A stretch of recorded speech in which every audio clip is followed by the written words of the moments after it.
Welcome to കുഞ്ഞി അടുക്കള. അപ്പോൾ ഇന്ന് നല്ലൊരു വടയുടെ റെസിപ്പിയാണ് കേട്ടോ.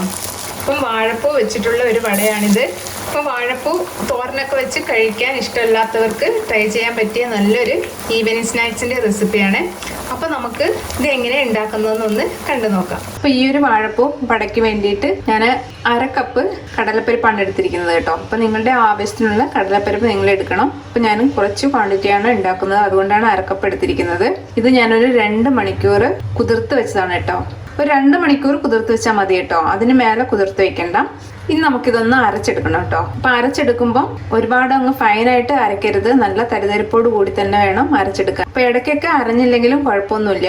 ഇപ്പം സാധാരണ നമ്മൾ പരിപ്പോടൊക്കെ അരയ്ക്കുന്ന ആ ഒരു രീതിയിൽ അരച്ചെടുക്കുക. അപ്പം അരയ്ക്കുമ്പോൾ ഞാൻ ഇതിൻ്റെ കൂടെ ഒരു വറ്റൽമുളക് ഇട്ട് കൊടുക്കുന്നുണ്ട്. അതേപോലെ തന്നെ 1 ടീസ്പൂൺ പെരിഞ്ജീരകം. അപ്പം ഇത് രണ്ടും കൂടെ ചേർത്താണ് ഞാൻ പരിപ്പ് അരച്ചെടുക്കാൻ പോകുന്നത്. അപ്പം ഞാനിതൊന്ന് അരച്ചെടുത്തിട്ട് വരട്ടെ. ഇപ്പം വെള്ളം ഒന്നും ചേർക്കാതെ അരച്ചെടുത്താൽ മതി കേട്ടോ. അപ്പം മിക്സിയിൽ അരയുന്നില്ലെങ്കിൽ 1 ടീസ്പൂണ് 2 ടീസ്പൂണ് വെള്ളം ചെറുതായിട്ടൊന്ന് ഒഴിച്ചു കൊടുത്തിട്ട് അരച്ചെടുക്കുക. കൂടുതൽ വെള്ളം ഒഴിക്കരുത്. അപ്പം അരച്ച് വെച്ച കടലപ്പരിപ്പ് നമുക്കൊരു പാത്രത്തിലേക്ക് ഇട്ട് കൊടുക്കാം. ഇപ്പം ഞാനിതാ ഈ ഒരു പാകത്തിനാണ് ഇത് അരച്ചെടുത്തിരിക്കുന്നത്. ഇപ്പം അങ്ങുഞ്ഞൊക്കെ അരയാതെ ഉണ്ട് കേട്ടോ. അതാ ഇതേപോലെ തന്നെ കടലപ്പരിപ്പ് അങ്ങുഞ്ഞ അരയാതെ ഉണ്ട്.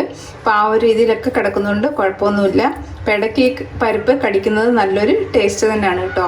അപ്പോൾ ഫൈനായിട്ട് ഒരിക്കലും പരിപ്പ് അരച്ചെടുക്കരുത്, ഈ ഒരു പാകത്തിന് അരച്ചെടുക്കുക. അപ്പം നടുവിലൊക്കെ ഇതേപോലെ അരയാതെ കിടപ്പുണ്ട് കേട്ടോ, അത് കുഴപ്പമൊന്നുമില്ല, അങ്ങനെ തന്നെ ഇട്ടിരുന്നാൽ മതി. ഇനി നമുക്ക് ഇതിന് ആവശ്യത്തിനുള്ള ഉപ്പ് ഇട്ട് കൊടുക്കാം. ഇനി നമുക്ക് ഇതിലേക്ക് വാഴപ്പൂ ചേർത്ത് കൊടുക്കാം. വാഴപ്പൂ അരിയുമ്പോൾ നല്ലതുപോലെ കൊത്തി അരിയണം കേട്ടോ, ചെറുതായിട്ട് അരിഞ്ഞെടുക്കുക. നമ്മൾ ഉപ്പേരിക്കൊക്കെ അരിയില്ലേ, ആ ഒരു രീതിയിലാണ് ഞാൻ അരിഞ്ഞെടുത്തിരിക്കുന്നത്. അരിഞ്ഞെടുത്തിട്ട് ഇതിൻ്റെ കറയൊക്കെ കളഞ്ഞതിന് ശേഷമാണ് ഇതിലേക്ക് ഇട്ട് കൊടുക്കേണ്ടത്. അപ്പോൾ നിങ്ങൾ എടുക്കുന്ന പഴുപ്പിനനുസരിച്ചുള്ള വാഴപ്പൂ എടുക്കണം കേട്ടോ. ഞാൻ ദാ ഈ ഒരു രീതിയിലാണ് അരിഞ്ഞെടുത്തിരിക്കുന്നത് കേട്ടോ, നല്ലപോലെ കൊത്തി അരിഞ്ഞതാണ്. ഇപ്പം ഞാൻ എടുത്തിരിക്കുന്നത് പൂ മാത്രമല്ല കേട്ടോ, നമ്മൾ സാധാരണ തോരനൊക്കെ അരിഞ്ഞെടുക്കില്ല, ആ ഒരു രീതിയിൽ മൊത്തത്തിൽ അരിഞ്ഞെടുത്താണിത്. ഇനി നമുക്കിതിലേക്ക് ചെറുതായി അരിഞ്ഞു വെച്ചിരിക്കുന്ന സവാള ചേർത്ത് കൊടുക്കാം. സവാള അരിയുമ്പോഴും ഇതേപോലെ പൊടിപൊടിയായിട്ട് അരിഞ്ഞെടുക്കണം. ഇത് ചെറിയൊരു സവാളയാണ് കേട്ടോ, അത് നമ്മുടെ എടുക്കുന്ന പരിപ്പിനനുസരിച്ച് സവാള എടുക്കുക. പിന്നെ ഇതിലേക്ക് ചെറുതായി അരിഞ്ഞു വെച്ചിരിക്കുന്ന പച്ചമുളക് ഇട്ട് കൊടുക്കാം. പച്ചമുളക് നിങ്ങൾക്ക് വേണമെന്നുണ്ടെങ്കിൽ മാത്രം ഇട്ട് കൊടുത്താൽ മതി. അതേപോലെ ചെറുതായി അരിഞ്ഞ ഇഞ്ചി, ചെറുതായി അരിഞ്ഞ മല്ലിയില, മല്ലിയിലയുടെ ടേസ്റ്റ് ഇഷ്ടമുണ്ടെങ്കിൽ ഇട്ട് കൊടുക്കുക.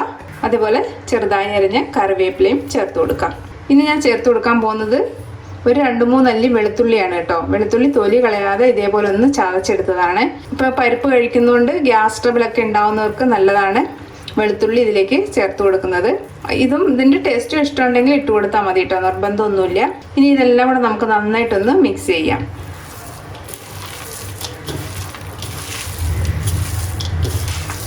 ഇപ്പം ഞാനിത് വെള്ളമൊന്നും ചേർക്കാതാണ് പരിപ്പ് അരച്ചെടുത്തിരിക്കുന്നത്. നിങ്ങൾ ഇതേപോലെ മിക്സ് ചെയ്തിട്ട് നോക്കുക. അപ്പം വെള്ളം കുറവുണ്ടെങ്കിൽ ചെറുതായിട്ടൊന്ന് തളിച്ചിട്ടൊന്ന് മിക്സ് ചെയ്തെടുക്കാം. അപ്പം ഞാൻ ചെറുതായിട്ടൊന്ന് തളിക്കുന്നുണ്ട് കേട്ടോ, വെള്ളം വളരെ ലൈറ്റായിട്ട്. ഇത്രയും മതിയാകും. ഇപ്പോൾ ഉപ്പ് കുറവുണ്ട്, ഞാൻ കുറച്ചുകൂടി ഉപ്പൊന്ന് ഇട്ട് കൊടുക്കുകയാണ്.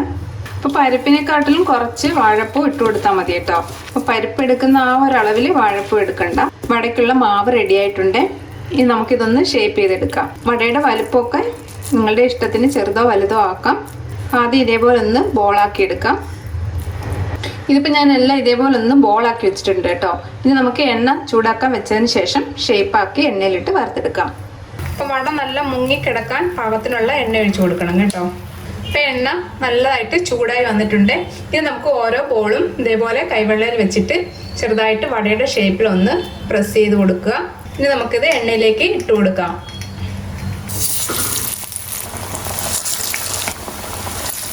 ഫ്ലെയിം ഒരു മീഡിയം ടു ലോ ഫ്ലെയിമിലേക്ക് ഇട്ട് കൊടുക്കുക. അപ്പോൾ ആദ്യം ഇട്ടത് നമുക്കൊന്ന് മറിച്ചിട്ട് കൊടുക്കാം. അപ്പോൾ വട നമ്മൾ എണ്ണയിൽ ഇട്ട ഉടനെ തിരിച്ചിട്ട് കൊടുക്കരുത് കേട്ടോ. ഒരു 5 മിനിറ്റ് കഴിഞ്ഞതിന് ശേഷം തിരിച്ചിട്ട് കൊടുത്താൽ മതി, ഇല്ലെങ്കിൽ പൊട്ടിപ്പോകും. അപ്പം ഫ്ലെയിം വന്ന് കൂട്ടി വെക്കണ്ട കേട്ടോ. അപ്പോൾ ഉൾഭാഗം വേകാതെ വെളിയിൽ മാത്രം നല്ല മൊരിഞ്ഞിരിക്കും. അപ്പം കറക്റ്റ് ഫ്ലെയിമിൽ ഇട്ടിട്ട് ഉൾഭാഗം നന്നായിട്ട് വേവുന്ന രീതിയിൽ വറുത്തെടുക്കുക. അപ്പം കൂടെ ഒന്ന് തിരിച്ചും മറിച്ചും ഇട്ട് കൊടുക്കണം. അപ്പം നല്ലൊരു ഗോൾഡൻ കളർ വരുന്നിടം വരെ ഇത് ഫ്രൈ ചെയ്തെടുത്താൽ മതി. ഇതാ ഈ ഒരു പാകത്തിന് ഇതിപ്പോൾ നല്ല കറക്റ്റായിട്ട് ഫ്രൈ ആയി വന്നിട്ടുണ്ട്. ഇത് നമുക്ക് എണ്ണയിൽ നിന്ന് മാറ്റാം. ബാക്കിയുള്ളത് നമുക്ക് ഇതേപോലെ തന്നെ ഫ്രൈ ചെയ്തെടുക്കാം. അപ്പോൾ നമ്മളുടെ രണ്ടാമത്തെ ബാച്ച് വടയും ഞാൻ ഫ്രൈ ചെയ്തെടുത്തിട്ടുണ്ട്. ഇപ്പോൾ നമ്മൾ ഒഴിച്ച എണ്ണ അങ്ങനെ തന്നെ ഉണ്ട് കേട്ടോ. അപ്പോൾ എണ്ണ കുടിക്കുന്ന പ്രശ്നമൊന്നും ഇല്ല. അപ്പം വാഴപ്പൂ കിട്ടുമ്പോൾ തോരൻ മാത്രം ഉണ്ടാക്കി കഴിക്കാതെ ഇതേപോലെ കുട്ടികൾക്ക് 4 മണിക്ക് ഒരു ചായപലഹാരമായിട്ടും നമുക്ക് വാഴപ്പൂ വെച്ചിട്ട് വട ഉണ്ടാക്കി കഴിക്കാം. അപ്പോൾ ഈ റെസിപ്പി നിങ്ങൾക്ക് ഇഷ്ടമായിട്ടുണ്ടെങ്കിൽ ഒന്ന് ലൈക്ക് ചെയ്യാനും സബ്സ്ക്രൈബ് ചെയ്യാനും ഷെയർ ചെയ്യാനും മറക്കല്ലേ. താങ്ക്